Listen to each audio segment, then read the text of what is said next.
पहले चरण से लेकर चौथे चरण तक भाजपा की बौखलाहट साफ दिखाई दे रही है। 400 पार का दावा करने वाली बीजेपी 4 चरणों में ही पस्त नजर आ रही है, जिससे बीजेपी के तमाम नेता उल्टे सीधे बयान दे रहे हैं, उल्टी सीधी हरकतें कर रहे हैं, विपक्षी नेताओं के ऊपर, विपक्षी दलों के ऊपर हमला बोल रहे हैं। खुद पीएम नरेंद्र मोदी भी पहले चरण के बाद से हिंदू मुस्लिम करने लगे थे, जिसको लेकर तमाम सवाल खड़े हो रहे थे।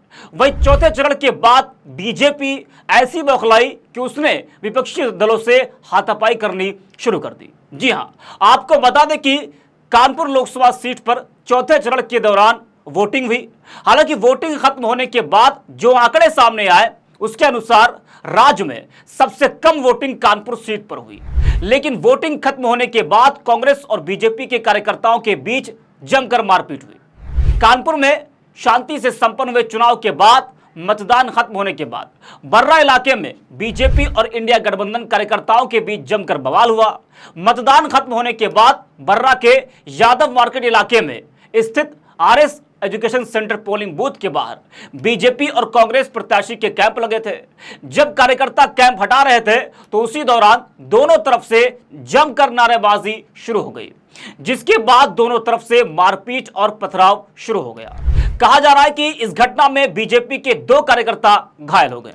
सूचना मिलने पर मौके पर पहुंची पुलिस ने 3 कांग्रेस कार्यकर्ताओं को हिरासत में लेकर थाने गई। वही बीजेपी कार्यकर्ताओं ने पुलिस के सामने ही कांग्रेस कार्यकर्ताओं को खींचकर पीट दिया और इस दौरान जैसे तैसे पुलिस उन्हें थाने लेकर गई। इसके बाद बड़ी संख्या में बीजेपी कार्यकर्ता और नेता मौके पर पहुंच गए तो पुलिस के सामने ही बीजेपी कार्यकर्ताओं ने जमकर हंगामा किया और पुलिस भी बीजेपी कार्यकर्ताओं के सामने नतमस्तक दिखी। ये हाल है बीजेपी सरकार में पुलिस का कि वो बीजेपी कार्यकर्ताओं के सामने कमजोर दिखती है। उल्टा इस घटना के बाद बीजेपी के कार्यकर्ता और नेता थाने में धरने पर बैठ गए। वहां उन्होंने जमकर नारेबाजी और हंगामा भी किया। थाने में हंगामे की सूचना पाते ही मौके पर पुलिस अधिकारी पहुंचकर नाराज कार्यकर्ताओं को शांत कराने का प्रयास करने लगे। पुलिस की ओर से कार्रवाई करने का भी आश्वासन दिया गया। बता दें कि इस पूरे मामले में घायल बीजेपी कार्यकर्ता संजय पासवान ने आरोप लगाया कि कांग्रेस कार्यकर्ता मोदी और योगी की नारेबाजी के दौरान गाली गलौज कर रहे थे, जिसका विरोध करने पर पथराव किया गया। यह आरोप लगाया बीजेपी कार्यकर्ताओं की तरफ से कांग्रेस कार्यकर्ताओं पर। थाने में बीजेपी विधायक महेश त्रिवेदी, जिला अध्यक्ष समेत कई कार्यकर्ता पहुंच गए और इस पूरे मामले को लेकर सोशल मीडिया पर भी लोगों की प्रतिक्रियाएं देखने को मिल रही है। सपा नेता आईपी सिंह एक्स पर लिखते हैं कि कानपुर में चुनाव खत्म होते ही कांग्रेस कार्यकर्ताओं पर हार से बौखलाए बीजेपी के गुंडों ने हमला कर दिया और पत्थरबाजी की। बीजेपी के गुंडों ने राहुल गांधी को अपशब्द और गाली तक बक रहे थे। सत्ता से पिछड़ रही बीजेपी शेष 3 चरणों में दंगा कराने पर उतरी। चुनाव आयोग निष्पक्षता से संज्ञान ले। वही गौरव कुशवाहा नाम के एक यूजर है, वो लिखते हैं कि चुनाव के बाद भाजपाई अपनी खींच और कैसे निकालेंगे। मामला कानपुर के बर्रा का है। कांग्रेस और भाजपा कार्यकर्ता आपस में भिड़ गए। वही प्रखर दीक्षित लिखते हैं कि कानपुर में पुलिस वाले बहुत घसीटे गए। एक सिपाही को बर्रा थाने में कोतवाल के कमरे के अंदर भाजपाइयों ने धकेला। दूसरे की पथराव कर रहे भाजपा कांग्रेस कार्यकर्ताओं ने वर्दी नोची। आपके स्तर से कोई कार्रवाई होगी इस दुस्साहस पर?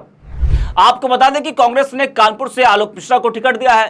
सपा कांग्रेस गठबंधन होने से आलोक मिश्रा का चुनाव अच्छा माना जा रहा है, जिसकी वजह से मतदान के बाद बीजेपी की बौखलाहट साफ दिखाई दे रही है। सपा कांग्रेस गठबंधन से बीजेपी यहां इस बार चिंतित नजर आ रही है। इसके बाद आपने जो नतीजे हैं वो देखे कि जब कल वोटिंग हुई, वोटिंग के बाद किस तरह से बीजेपी की जो बौखलाहट थी वो सामने आई और कांग्रेस और बीजेपी के कार्यकर्ता जिस तरीके से आपस में भिड़े और ये कहा जा रहा है कि बीजेपी के कार्यकर्ता घायल हुए हैं और वो लोग थाने पहुंच गए।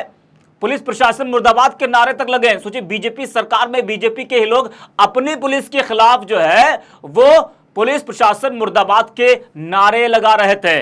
यह हाल है इस वक्त बीजेपी सरकार में पुलिस का कि बीजेपी सरकार को अपनी ही पुलिस पर भरोसा नहीं है। तो इस तरह से कानपुर में वोटिंग के बाद कुछ घटना घटी है। आपने देखा था कि कन्नौज में, जी हां, कन्नौज में जिस तरह से जो गहमा गहमी का माहौल रहा, उसके बाद जो है वहां भी छुटपुट घटना देखने को मिली। उसके बाद बीजेपी ने अपने एक्स अकाउंट पर पोस्ट किया, जी हां, कि सपाई गुंडों के सामने जो पुलिस प्रशासन है वो नतमस्तक दिखाई दिया, यानी कि बीजेपी ने यह मान लिया है कि जो उसकी पुलिस है वो नतमस्तक है। और इस पूरे मामले में भी यही देखने को मिला है कि तमाम जो बीजेपी कार्यकर्ता थे वो थाने पर पहुंच गए और पुलिस प्रशासन मुर्दाबाद के नारे लगाने लगे। इस वीडियो में इतना ही, आप देखते रहिए 4PM।